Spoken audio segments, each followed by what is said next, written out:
अफ्रीकी महाद्वीप का एक देश सूडान और उसके पश्चिमी क्षेत्र का एक बड़ा हिस्सा जहां चिलचिलाती धूप में गर्मी और प्यास के बीच में कुछ बेरोजगार युवक लगातार जमीन खोदते रहते हैं। क्यों? क्योंकि उसके नीचे से एक पीले रंग की धातु निकलेगी जिसे हम सोना कहते हैं और यह उनके जिंदगी की उम्मीद भी है। उनको लगता है कि यह पीले रंग की धातु उनकी जिंदगी बदल देगी। क्यों?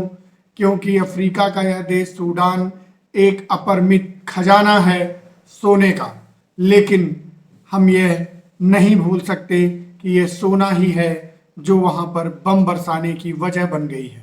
नमस्कार दोस्तों, मैं हूं प्रदीप सिंह और आप देख रहे हैं इतिहास गंगा। इतिहास गंगा के आज के अंक में हम बात करेंगे सूडान के गृह युद्ध की। क्यों और उसके पीछे के कारण क्या है? भारत इन सब उहापोह के बीच में कैसे फंस गया है? 4000 से अधिक भारतीय सूडान में फंसे हुए हैं, जिसमें से कई सारे कामगार हैं और कई सारे छात्र हैं।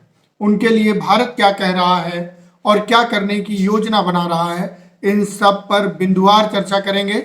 प्रारंभ करते हैं। सूडान क्षेत्रफल के दृष्टिकोण से अफ्रीका के सबसे बड़े देशों में से एक है और विश्व की सबसे बड़ी नदी नील नदी उसे पूरब और पश्चिम दो हिस्सों में बांटती है। सन 2021 जब सूडान की सेना और उसके सहयोगी संगठन रैपिड सपोर्ट फोर्स यानी कि आरएसएफ ने मिलकर वहां के सत्ताधारियों की सत्ता पलट दी और स्वयं सत्ता पर काबिज हो गए। उसके बाद की कहानी सुनने के लिए पहले यह समझना होगा कि सेना का नेतृत्व कौन कर रहा था और कौन आरएसएफ की तरफ था। सेना की तरफ से जो नेतृत्वकारी धड़े के प्रमुख नेता थे और जो आरएसएफ के प्रमुख नेता थे, दोनों कभी बेहद नजदीकी दोस्त हुआ करते थे। सेना के जो प्रमुख हैं वो हैं अब्दुल फतेह अल बुरहान और आरएसएफ के जो प्रमुख हैं वो हैं मोहम्मद हमदान दगालो।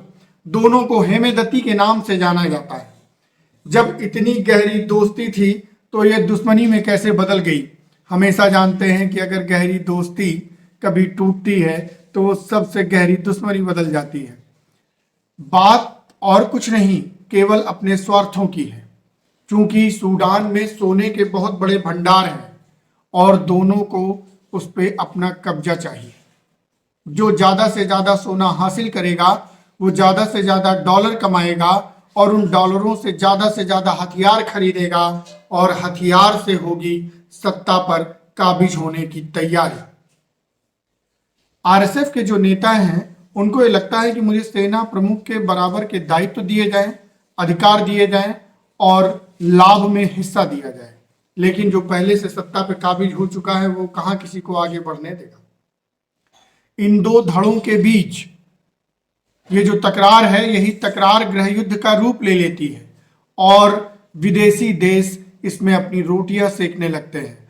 सऊदी अरब और संयुक्त अरब अमीरात, इन दोनों देशों ने दोनों पृथक पृथक संगठनों को अपना प्रश्रय देना प्रारंभ कर दिया और यह युद्ध आगे बढ़ने लगा। करीबन 10 से 12 दिन हो गए हैं। 4 दिन बेहद कठिन रहे हैं। भारतीय विदेश मंत्री सुब्रमण्यम जयशंकर ने एडवाइजरी जारी की है।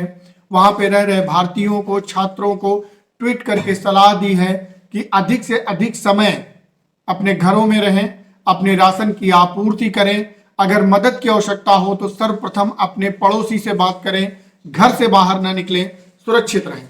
इसके साथ ही उन्होंने यूरोपीय संघ के राजदूतों से भी बात की है जिनके ऊपर आरएसएफ के लोगों ने हमला किया था, और संयुक्त अरब अमीरात और सऊदी अरब के राजनेताओं, वहां के राजदूतों से भी बात की है और इस बात को स्पष्ट करने का प्रयास किया है कि इस गृह युद्ध जैसी स्थिति में भारत या भारतीयों से जुड़े हुए लोगों को किसी भी प्रकार की दिक्कत ना हो।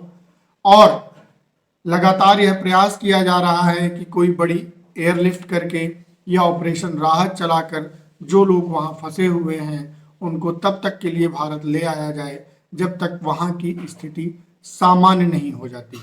इस पूरे गृह युद्ध में लगभग 200 लोग मारे जा चुके हैं, 1800 लोग घायल हो चुके हैं और जाने कितने लोग भय के कारण पलायित है। अफ्रीका ऐसे ही काला महाद्वीप नहीं कहा जाता। शिक्षा और ज्ञान के अभाव में निरंतर धन कमाने और वर्चस्व की प्रतिष्ठा की लड़ाई में हमेशा अपनों को गंवाते रहे हैं। यही कारण है कि वहां शिक्षा से अधिक गोलियों की गूंज सुनाई देती है, जो कि कभी भी विकास के पथ पर उस देश को अग्रसर नहीं कर पाएगी। हम सब ये कामना करते हैं कि किसी भी प्रकार के भारतीय को कोई हानि ना पहुंचे और यह गृह युद्ध की स्थिति जल्दी ही समाप्त हो जाए। आगे जो भी अपडेट होगा उसके साथ मैं फिर से आपके सामने हाजिर होऊंगा। तब तक के लिए विदा दीजिए। जय हिंद, जय भारत, वंदे मातरम।